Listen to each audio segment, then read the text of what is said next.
معیشت میں پڑ جاتا ہے اور اس کی زندگی کا مقصد صرف کھانا کمانا کھجانا سونا اور عیش و آرام کرنا ہوتا ہے۔ جس انسان کے اندر اللہ کی عبادت کرنے کا مقصد نہ ہو تو ایسے انسان کیا کرتے ہیں؟ رات دن صرف کمانے میں لگے رہتے ہیں، کمانے میں، جمانے میں، پیسے کی فکر میں، خواہشات کو پورا کرنے کی فکر میں لگے رہتے ہیں۔ لیکن جو انسان اپنی زندگی کے مقصد کو سمجھ جاتا ہے تو ایسا انسان اللہ تعالیٰ کے نزدیک سب سے زیادہ عزت والا ریسپیکٹیبل پرسن ہے۔ اللہ تعالیٰ نے اس کا ذکر کیا قرآن کریم میں، ان اکرمکم عند اللہ اتقاکم، کہ ہم سب انسانوں میں اللہ تعالیٰ کے نزدیک سب سے زیادہ اللہ کو جو بندے محبوب ہے، پسند ہے، وہ کون ہے؟ جو سب سے زیادہ اللہ تعالیٰ سے ڈرنے والے ہیں، جو سب سے زیادہ اللہ سے ڈرنے والے ہیں، وہ اللہ کو محبوب ہے۔ تقوی والے لوگ اللہ کو بہت پسند ہیں۔ تقوی کیا چیز ہے؟ ہم سب کی زندگی کے مقاصد میں تقوی کو اور اللہ کے منشے کو پانا ہے کہ اللہ ہم سے کیا چاہتا ہے، اللہ تعالیٰ کی مرضی کیا ہے۔ لہذا ہم بارہا یہ رمضان کے مہینے میں تقوی کے بارے میں بہت سنتے ہیں کہ روزہ رکھو، روزے سے تقوی پیدا ہوتا ہے، لعلکم تتقون۔ تو ہم یہ سمجھتے ہیں کہ صرف رمضان میں اللہ سے ڈر رہا ہے، باقی 11 مہینے جیسا اپنی طبیعت چاہیے، جیسا ہم چاہیں ویسا گزارنا ہے۔ یہ ہماری سب سے بڑی غلط فہمی ہے۔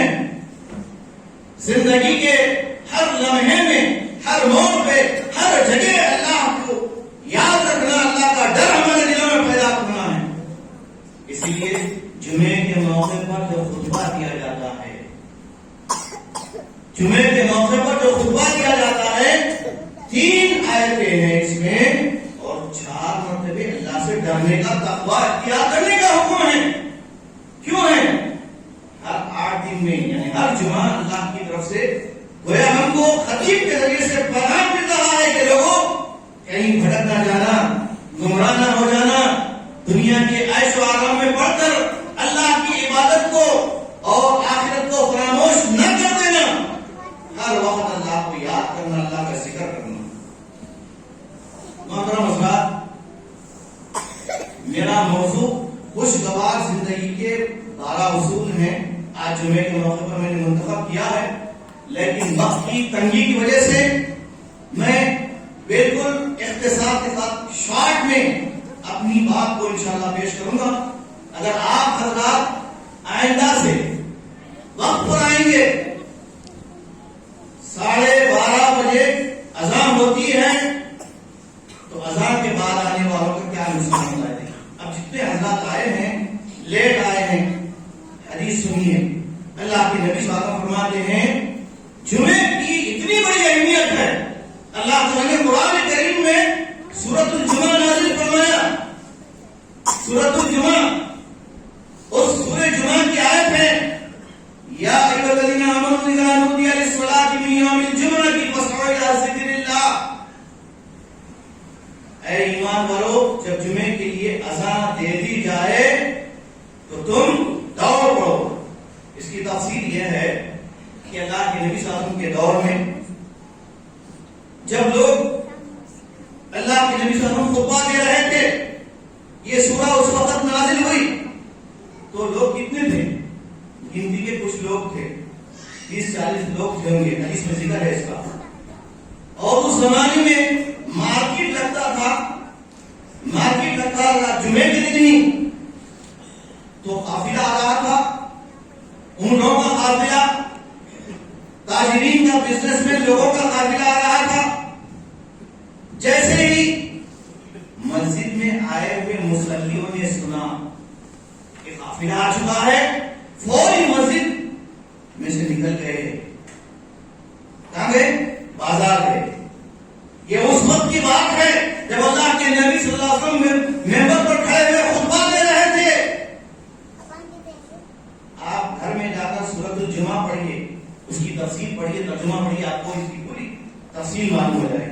تو اللہ کے نبی کیا کر رہے تھے؟ خطبہ دے رہے تھے اور لوگ اٹھ کے چلے گئے.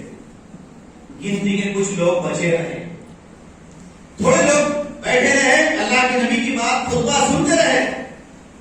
اس کے بعد اللہ کے نبی صلی اللہ علیہ وسلم پر یہ سورۃ الجمعہ کی یہ آیت نازل ہوئی, یا ایھا الذین آمنوا اذا نودی للصلاۃ من یوم الجمعۃ فاسعوا الی ذکر اللہ وذروا البیع ذالکم خیر لکم ان کنتم تعلمون. اللہ تعالیٰ نے فرمایا ایمان والو, جب جمعے کے دن اذان دے دی جائے فاسعوا الی ذکر اللہ, اللہ کے ذکر کی طرف دوڑو. اور ذکر سے مراد نماز بھی ہے, ذکر سے مراد خطبہ سننا بھی ہے. لیکن لوگ کیا سمجھتے ہیں؟ جمعے کے دن صرف 2 رکعت نماز پڑھنا. یاد رکھیے لوگوں کی نماز نہیں ہوتی, ثواب نہیں ملتا ہے. میں پورے ثبوت کے ساتھ, پورے دلائل کے ساتھ بتا رہا ہوں. ابھی میں نے آپ کو بتایا جیسے ہی منبر پر خطیب چڑھتا ہے اور اذان ہوتی ہے تو فرشتے جو مسجد کے دروازے کے پاس بیٹھے رہتے ہیں وہ لوگ کیا کرتے ہیں؟ اپنا رجسٹر بند کر کے مسجد میں داخل ہو جاتے ہیں. جتنے لوگ پہلے آ گئے ان کا نام لکھ لیا جاتا ہے, رجسٹر میں لکھ لیا جاتا ہے کہ لوگ جمعے کو اول وقت آئے, ٹائم پر آئے. پھر بعد میں لیٹ آ رہے ہیں, لوگ خطیب چڑھ گیا خطبہ دے رہا ہے, لوگ آ رہے ہیں. اب ان لوگوں کا حساب کیا ہے؟ آبسنٹ نہیں, پریزنٹ نہیں ہے. جس طرح اسکول کے اندر ٹیچر اٹینڈنس لیتی ہے, بچوں کی اسمبلی ہوتے ہی کلاسز میں بیٹھ گئے فوری حاضری ہوتی ہے, اٹینڈنس ہوتی ہے. پریزنٹ آبسنٹ, پریزنٹ آپ کتنے بچے آ جاتے ہیں. اس کے بعد کچھ بچے جو ہے لیٹ آتے ہیں تو گیٹ کے باہر کھڑا کر دیا جاتا ہے. لیٹ آتے ہیں پنشمنٹ ملتا ہے, ان کو ملتا ہے نا. یہ دنیا کا اصول ہے. یہاں اللہ تعالیٰ ہم کو رحمتیں برکتیں دے رہا ہے, ہماری زندگیاں سنوارنے کے لیے ہم کو خطیب کے ذریعے سے پیغام مل رہا ہے, اور ہم جو ہے لیٹ آ رہے ہیں. سنیے حدیث میں آتا ہے اول وقت جمعے کے دن جو مسجد میں داخل ہوتا ہے اس کو کتنا بڑا ثواب ہے؟ اتنا بڑا ثواب ہے کہ اس نے اللہ کی راہ میں ایک اونٹ کو قربان کیا, ایک اونٹ کو خیرات کیا. پہلے نمبر پر آنے والوں کا یہ ثواب. پھر اس کے بعد ثواب کم ہوتے رہتا, لیٹ ہوتے رہتے. دوسرے نمبر پر آنے والوں کو ایک گائے کو اللہ کی راہ میں دینے کا ثواب. پھر اس کے بعد بکری کا, پھر اس کے بعد مرغی کا. یعنی اس طرح ثواب کم ہوتے رہتا ہے جیسا لوگ لیٹ ہوتے رہتے ہیں. یہ تو رہی اول وقت آنے کی اور لیٹ ہونے کی. اب رہے وہ لوگ جو جمعہ پڑھتے ہی نہیں, نہ نماز پڑھتے ہیں نہ مسجد کو آتے ہیں. مسلسل 3 جمعہ کنٹینیو جو لوگ 3 جمعہ مسجد کو نہیں آتے, نماز نہیں پڑھتے, اللہ تعالیٰ کی طرف سے ان کے دل پر مہر لگ جاتی ہے. اب ان پر کوئی اچھائی, نیکی, بھلی بات کا کوئی اثر نہیں ہوتا. قدر کریں ہم اپنی زندگی کے مقصد کو پہچانے. ہمارے ذہنوں میں کیا ہے؟ صرف دنیا دنیا کمانا. ذرا لیٹ ہو گئے گھڑی کی طرف نگاہ رہتی ہے, کاروبار کو جانا ہے, دکان کھولنا ہے. سنیے وقت ہو چکا ہے, اس لیے مجبوراً مجھے یہ باتیں آپ سے کہنی پڑ رہی ہے. جب آپ ہم سب اللہ کے بندے بنیں گے, غلام بنیں گے, اس کی صحیح بندگی کریں گے تو زندگی کے سارے مسائل حل ہوں گے انشاءاللہ. میرا عنوان ہی یہی ہے آج کا, خوشگوار کامیاب زندگی کے 12 اصول. وقت ہو گیا, میں کیا بیان کروں آپ کے سامنے. 1 بجے وقت ہے جماعت کا, 12:30 بجے خطبے کا وقت ہے, اور لیٹ ہو گئے 20 منٹ 15 منٹ 10-15 منٹ میں کیا بات ہوگی, کیا خطبہ ہوگا, آپ خود بتائیے. لہذا میری آپ تمام سے ریکویسٹ ہے, پہلے آئے, پہلی صفوں کو سنبھال لیں. اب دیکھیں یہاں پر بھی حال کیا ہے, لوگ پیچھے بیٹھے ہیں. کیوں بھائی؟ یہ اپنی ذمہ داری ہے. آ کر لوگوں کی گردنیں پھلانگ کر کے آگے چلے جاتے ہیں, یہ بھی گناہ کا کام ہے. آپ لیٹ کیوں آئے بھائی؟ آپ کو اگر پہلی صف میں آنا تھا, بہت بڑی فضیلت ہے. پہلی صف کی معلوم ہے آپ کو کتنی بڑی فضیلت ہے. حدیث پڑھیے آپ. ہم پیچھے رہے. دنیا میں اگر راشن بڑھ رہا ہے اور وقت کی حکومت ہم کو جو ہے کچھ اسکیم دے رہی ہے، وہاں دوڑ رہے ہیں، ابھی دکان کھلی بھی نہیں، آفس کھلا بھی نہیں، لائن لگا کر کھڑے ہو گئے ہیں۔ ہمارا یہ حال ہے دنیا کمانے کے لیے۔ عورتوں کا کیا حال ہے؟ بسیں فری ہو چکی ہے تو لڑ رہے ہیں ایک دوسرے کے لیے، دنیا کے واسطے اتنی محنت اور اتنی جستجو، لیکن اللہ کے خاطر کیا کر رہے ہیں؟ لیٹ ہے، پیچھے ہیں، بہت لیٹ ہے اللہ کی عبادت کرنے میں، اللہ کی تابعداری کرنے میں۔ تو خوشگوار زندگی کے 12 اصول، صرف اس کے پوائنٹس گنوا کر اپنی بات ختم کرتا ہوں۔ نمبر 1، اگر ہم یہ چاہتے ہیں کہ ہماری زندگیوں سے پریشانیاں دور ہوں، ہم جو ہے گھر میں بیوی بچوں کے ساتھ سکون سے رہیں، ہم کاروبار صحیح طریقے سے کر سکیں، کوئی ہمارے کو ڈپریشن ٹینشن نہ ہو، اور ہمارے کوئی دشمن نہ ہو، اور میں کسی کا دشمن نہ ہو یا میرے کوئی دشمن نہ ہو، کوئی مجھ سے پنگا نہ لے، میں کسی سے نہ لڑوں، کسی کی کسی سے دشمنی نہ کروں، دل کھلا رکھ کر زندگی گزاروں، کوئی بیماری نہ آئے، تو یاد رکھیے اسلام نے اس کو اصول بتائے ہیں۔ آج پوری دنیا کا پرابلم کیا ہے؟ ہر ایک آدمی ٹینشن میں، ڈپریشن کا شکار ہے۔ دنیا میں سب سے زیادہ مریض کون سے ہیں؟ ہارٹ سے مرنے والے، ہارٹ اٹیک ہو کر مرنے والے، جوانوں کو موت آ رہی ہے۔ کیا بیماری تھی؟ کچھ نہیں تھی، ٹینشن تھا، کیونکہ ہمارے پاس پیشنٹ آتے ہیں ہر طرح کی، ہم لوگوں کو دیکھتے ہیں، کاؤنسلنگ کرتے ہیں، بیماری کو پہچانتے ہیں، اس کے بعد اس کی دوا تجویز کرتے ہیں، اس کا علاج بتاتے ہیں۔ تو ہم میں کہا کوئی انسان ایسا نہیں ہے کہ بھائی اس کو ٹینشن نہ ہو۔ کیا بولتا بھائی؟ کیسے بھائی؟ چل رہی بھائی، بس چل رہی، گزر رہی، کٹ رہی، ایسے بولتے ہیں نا، بڑی مشکل سے گزرا بھائی، ابھی قرضے بہت باقی ہے۔ تو یہ صورتحال ہماری آج تقریباً لوگوں کی ہے۔ شوہر پریشان ہے بیوی سے کہ بیوی جو ہے خواہشات زیادہ کر رہی ہے، فرمائشیں زیادہ ہو رہی ہے، ماں باپ پریشان ہے اولاد سے، اولاد تنگ کر رہی ہے، ستا رہی ہے، کیا کرے مرزا، بچہ جو ہے سدھرتا نہیں ہے، میری بات نہیں مانتا، جوان ہو گیا ہے تو ماں باپ کو سائڈ میں رکھ رہا ہے، ماں باپ کی کوئی عزت نہیں ہے۔ جوانوں کی شادی ہو گئی تو بس بیوی کا دیوانہ ہو کر ایسا ہو گیا ہے، ماں باپ کی نافرمانی کرنے پر وہ عیب نہیں سمجھ رہا۔ یہ سب کیوں ہے؟ یہ ویسٹرن کلچر، انگریزوں کا طریقہ، یہودیوں کا طریقہ، غیر قوم کا طریقہ ہمارے اندر آ گیا۔ ہمارے نبی محمد مصطفیٰ صلی اللہ علیہ وسلم نے کیا فرمایا؟ قوا انفسکم واہلیکم نارا، تو اے ایمان والو تم اپنے آپ کو، اپنے بیوی بچوں کو دوزخ کی آگ سے بچاؤ۔ دنیا کی ٹھنڈک سے بچنا، دنیا کی آگ سے بچنا بہت آسان ہے، لیکن بسا اوقات جب زیادہ ٹھنڈ بھی ہو جاتی ہے، سردی ہو جاتی ہے، تو کیا حال ہوتا ہے ہمارا؟ کمبل پہ کمبل اوڑھ کر سو جاتے ہیں۔ جب زیادہ شدت کی گرمی ہوتی ہے، اے سی بی سی سب لگا لیتے ہیں، پھر بھی گرمی میں برداشت نہیں کرتے۔ یہ دنیا کی معمولی سی ٹھنڈک ہے، سال میں 2 مرتبہ سانس لیتی ہے جہنم۔ اللہ کے نبی نے فرمایا سال میں 2 مرتبہ جہنم سانس لیتی ہے۔ جب جہنم ٹھنڈی سانس لیتی ہے تو دنیا میں ٹھنڈک آ جاتی ہے، سردی زیادہ بڑھ جاتی ہے۔ جب جہنم گرمی کی سانس لیتی ہے تو دنیا میں تپش، ہیڈیڈیٹی زیادہ بڑھ جاتی ہے، گرمی زیادہ بڑھ جاتی ہے۔ تو جہنم آگ میں ہے، جہنم جو ہے لوگوں کی فکر میں ہے۔ جب اللہ تعالیٰ جہنم سے پوچھے گا حل من مزید حل امتلاتی، اے جہنم تو بھر گئی، تو جہنم کیا بولے گی؟ جہنم بولے گی حل من مزید، اور بھی جگہ میرے پاس بہت پلاٹ، پورا جگہ خالی ہے، لاؤ بولے گی۔ جہنم بولے گی یہ قرآن کے الفاظ ہیں سورہ قاف کے۔ تو آپ یہ دیکھیے صورتحال کیا ہے۔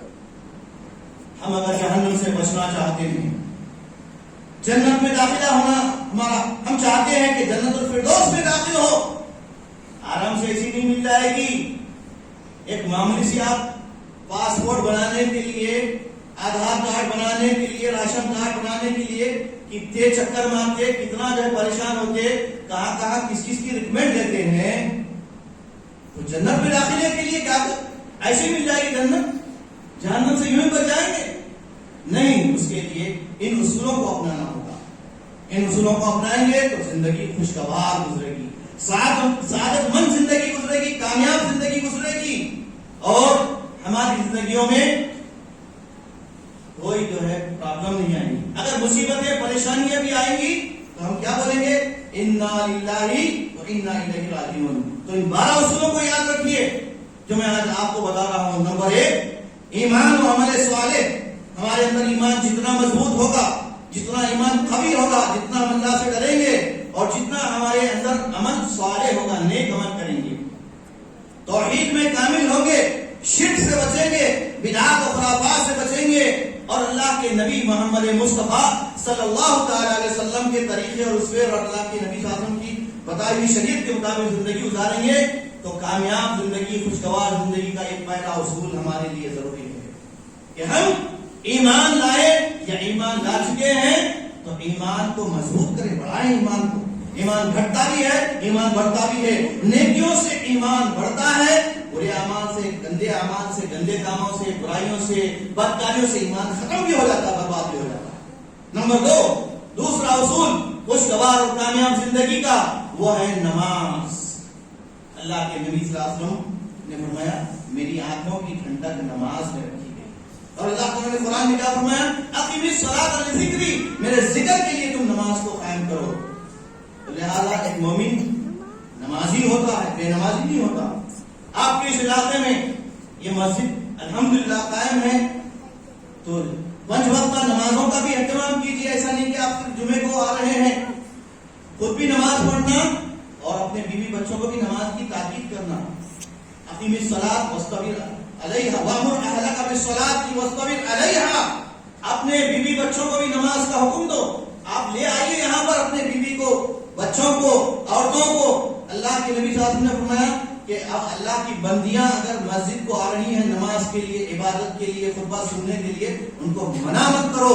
جگہ ہے ماشاءاللہ یہاں پر خواتین کے لیے علیحدہ انتظام ہے، آتے ہوئے اپنے بیوی بچوں کو، اپنے گھر والی عورتوں کو بھی لائیں، ان کو بھی دین معلوم ہوگا، شریعت معلوم ہوگی، یہ اللہ کے نبی کی سنت ہے۔ تو نماز کو قائم کرنا اور نمازوں سے سستی کوتاہی قائل نہیں برتنا، دوسرا اصول۔ تیسرا اصول ہے تقویٰ اختیار کرنا۔ شروع میں نے بتا دیا تقویٰ ہے تو زندگی کامیاب ہے۔ تقویٰ ہر پرابلم کا سولوشن ہے، ایمرجنسی ڈور ہے مصیبت سے نکلنے کے لیے۔ نمبر 4، توبہ اور استغفار۔ ہم میں کا ہر آدمی گناہگار ہے، خطا کار ہے، اور ہمارے لیے ضروری ہے کہ ہم کثرت سے توبہ کریں۔ توبوا الی اللہ جمیعا، بار بار توبہ کریں۔ ایک مرتبہ توبہ کر لیے، گلوں پہ مان لیے اور ختم ہو گیا، نہیں ہو سکتا ہے، بار بار توبہ کرنا ہے۔ ایک حدیث سناتا ہوں، اللہ کے نبی نے فرمایا کہ میں روزانہ صبح اور شام 70 مرتبہ توبہ استغفار کرتا ہوں، لہذا تم لوگ توبہ کرو اللہ تعالیٰ سے۔ ہمارے نبی جب رات اور دن میں ایک وقت میں، ایک دن میں جو ہے 100 مرتبہ استغفار توبہ کرتے ہیں، اور ہمارا حال کیا ہے؟ 100 گناہ کرتے ہیں، ایک مرتبہ توبہ نہیں کرتے ہم۔ 100 گناہ کرتے ہیں، ایک مرتبہ توبہ استغفار نہیں کرتے۔ تو خوب توبہ کرنا۔ توبہ کی معنی کیا ہے؟ گناہوں کو چھوڑ کر اللہ کے حکم کی طرف جانا، برائیوں سے نکل کر نیکیوں کی طرف جانا۔ اور پانچواں اصول ہے دعا کرنا، خوب دعا کرنا۔ دعا مومن کا ہتھیار ہے، اٹھتے بیٹھتے اللہ سے مانگنا، اور اللہ تعالیٰ نے فرمایا جو تم مجھ سے مانگو گے میں تمہیں عطا کروں گا۔ چونکہ کافی وقت ہو چکا ہے اور اصول انشاءاللہ پھر کسی موقع پر میں آپ کے سامنے رکھوں گا۔ اتنا عرض کرتا ہوں کہ ہم اپنی زندگی کے مقصد کو سمجھیں تو انشاءاللہ زندگی کامیاب ہوگی، ہمارے اندر تبدیلی آئے گی۔ ہم مسلمان ہیں، اللہ کے دین کی ذمہ داری ہم سب پر ہے، لہذا ہم سب اپنے آپ کو سمجھیں، اپنی اہمیت کو جانیں، اللہ کے بندوں تک اللہ کے پیغام کو پہنچائیں۔ پہلے خود جو ہے اہل بنے اس کے کہ ہمارے اندر کیا کمیاں ہیں، اس کو پورا کریں۔ ہم اپنے ایمان کو مضبوط کریں، اپنے اخلاق کو اچھے کریں، اور اپنی